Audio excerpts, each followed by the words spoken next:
kasus IKTP yang dialamatkan kepada saudara Setia Novanto yang saat ini sudah dijatuhi hukuman 15 tahun penjara. Tindakan Presiden Jokowi ini melanggar Undang-Undang Nomor 31 Tahun 99 tentang tindak pidana korupsi atau tipikor yang bisa dijerat dengan pidana maksimal 12 tahun penjara. Nah, ini apa yang diperlihatkan di sini sebenarnya? Kesadaran dari masyarakat harus kita tumbuhkan bahwa sejak periode pertama menjabat sebagai Presiden RI, Jokowi sudah mulai melanggar konstitusi. Tahun 2017 ini, jika kesaksian Agus Raharjo, mantan Ketua KPK ini, benar adanya bahwa Agus ini diteriaki oleh Jokowi pada saat bertemu, yang pada saat itu ada juga Pratikno, Menseknek, dengan bahasa hentikan, yang maksudnya itu setelah diketahui oleh Agus untuk menghentikan penyidikan terkait dengan kasus korupsi IKTP yang dilakukan Setnov kala itu. Jika ini benar terjadi, sungguh tindakan yang sangat memalukan. Dan Jokowi benar-benar sudah membuat negara ini masuk ke ambang korupsi, bukan lagi hal yang, bukan suatu kejahatan yang besar lagi, karena dilakukan sendiri oleh pimpinan negaranya. Nah, apa yang kita lihat? Mencermati apa yang terjadi dengan saudara Agus Raharjo ini, kami menarik ada benang merah di sini bahwa pada saat revisi Undang-Undang KPK ini yang merubah Undang-Undang Nomor 30 Tahun 2002 tentang Komisi Pemberantasan Korupsi menjadi Undang-Undang Nomor 19 Tahun 2019, ini merupakan awal dari perencanaan yang benar-benar sangat sistematis, terstruktur, dan masif dilakukan oleh Jokowi dengan mempengaruhi para legislator yang ada di DPR RI dan MPR RI. Nah, apa yang kita lihat di sini, dengan adanya perubahan dari Undang-Undang KPK ini yang menjadi Undang-Undang Nomor 19 Tahun 2019, di sini KPK tidak lagi posisinya independen dan KPK berada di bawah kekuasaan atau di bawah perintah Presiden. Kemudian hal yang paling menarik adalah dalam Undang-Undang revisi Undang-Undang KPK ini dapat diterbitkan surat perintah penghentian penyidikan. Nah, ini kan sudah sama aja KPK dengan institusi Polri atau Kejaksaan Agung.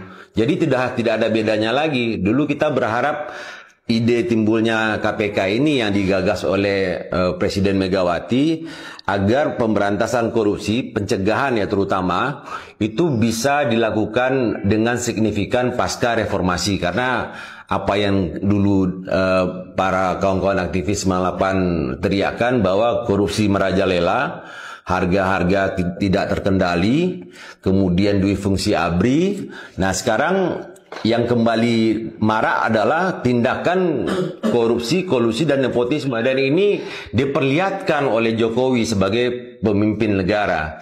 Dan ini kita sudah berada di tahap, kalau NCW sampaikan kemarin, adalah darurat korupsi. Bahwa korupsi itu ada di mana-mana, dan setiap hari jika seandainya hasil dari penyelidikan awal KPK diteruskan ke penyelidikan tahap berikutnya, mungkin penjara di Indonesia ini penuh dengan pejabat-pejabat yang melakukan korupsi baik di daerah maupun di pusat. Nah, NCW melihat berubahnya Undang-Undang KPK ini membuat storyboard pelanggengan kekuasaan yang akan dilakukan oleh Jokowi ini semakin mulus. Artinya yang selama ini ada border, ada restriksi bahwa KPK ini tidak bisa dikendalikan oleh Presiden. Nah, dengan berubahnya Undang-Undang KPK yang sebelumnya Saudara Agus ini tidak mau ikut perintah Presiden karena memang Undang-Undang mengamanatkan bahwa KPK tidak bisa mengeluarkan surat SP3, maka dengan terjadinya revisi Undang-Undang KPK, Presiden memiliki tangan-tangan halus atau invisible hand yang bisa mengatur siapa yang bisa ditersangkakan, siapa yang tidak harus ditersangkakan atau belum ditersangkakan, siapa yang jangan ditersangkakan. Nah, ini membuat lembaga anti rasuah ini seperti mandul. Walaupun ada beberapa operasi tangkap tangan atau penindakan terhadap korupsi atas pengaduan masyarakat, namun gaungnya sudah tidak sebesar pada saat KPK ini didirikan zaman Megawati Soekarno Putri.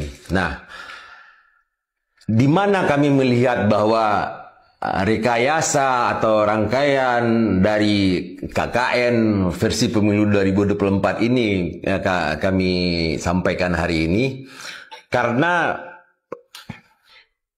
kurangnya kekuatan dari Undang-Undang KPK ini, Presiden Jokowi ini mulailah dia melakukan plan ini versi rangkaian keduanya. Dilakukanlah kolusi atau nepotisme lah, lebih tepat nepotisme. Nepotisme pada saat diajukannya judicial review yang menghasilkan keputusan MK 90 karena ada hubungan relatif antara Anwar Usman sebagai ketua MK dengan Jokowi sebagai kakak ipar dan Gibran Rakabuming Raka sebagai subjek yang dijadikan review untuk calon cawapres. Nah, ini adalah rangkaian storyboard yang pertama yang dilakukan oleh Jokowi pasca revisi Undang-Undang KPK tahun 2019. Nah, apa yang terjadi saat itu? Orang-orang di sekeliling Jokowi bukan segera menghentikan aktivitas pelanggaran konstitusi ini. Malah semakin hari dan dari hari ke hari orkestrasi untuk bisa melanggengkan kekuasaan ini terjadi. Kalau kita melihat ke belakangnya, adanya upaya-upaya untuk perpanjangan periode menjadi 3 periode, habis itu ada perpanjangan masa memerintah karena ada pandemi COVID 2019 hingga 2022 pertengahan. Jadi ide ini sudah digulirkan, tapi Partai Demokrasi Indonesia Perjuangan menolak secara tegas, walaupun yang mengusulkan ini adalah kadernya. Nah, rangkaian ini tidak berhenti begitu saja. Bahwa setelah kejadian di MK itu, ternyata sebelum keputusan MK 90 itu ada peristiwa yang juga berlaku. Namun kami menaruhnya sebagai peristiwa ketiga. Padahal jika kita melihat runutannya, pemberian posisi Ketua Umum PSI kepada Saudara Kaisang Pangarep ini merupakan pemanfaatan realisasi kuasa yang dimiliki oleh Jokowi, sehingga NCW mengkategorikan ini bentuknya ini adalah suap atau korupsi. Karena pemberian posisi jabatan Ketua Umum kepada seorang kader yang baru 2 hari, jika bukan seorang anak Jokowi, posisi itu tidak akan diberikan. Dan kita tahu di Undang-Undang Tipikor, pemberian itu tidak hanya uang. Pemberian itu bisa bentuk janji, bisa bentuk jabatan, bisa bentuk barang, bisa bentuk posisi yang saat ini dipegang oleh Ketua Umum Partai Solidaritas Indonesia. Dan ini adalah tindakan korupsi.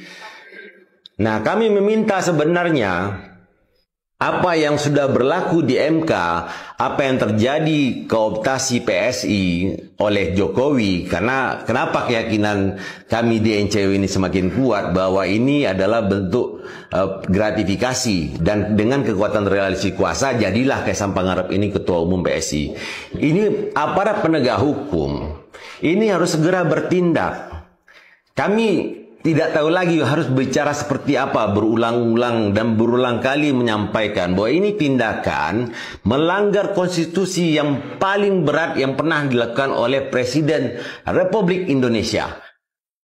Setiap penyelenggara negara yang tidak bebas dan bersih dari KKN pasti kita sikat.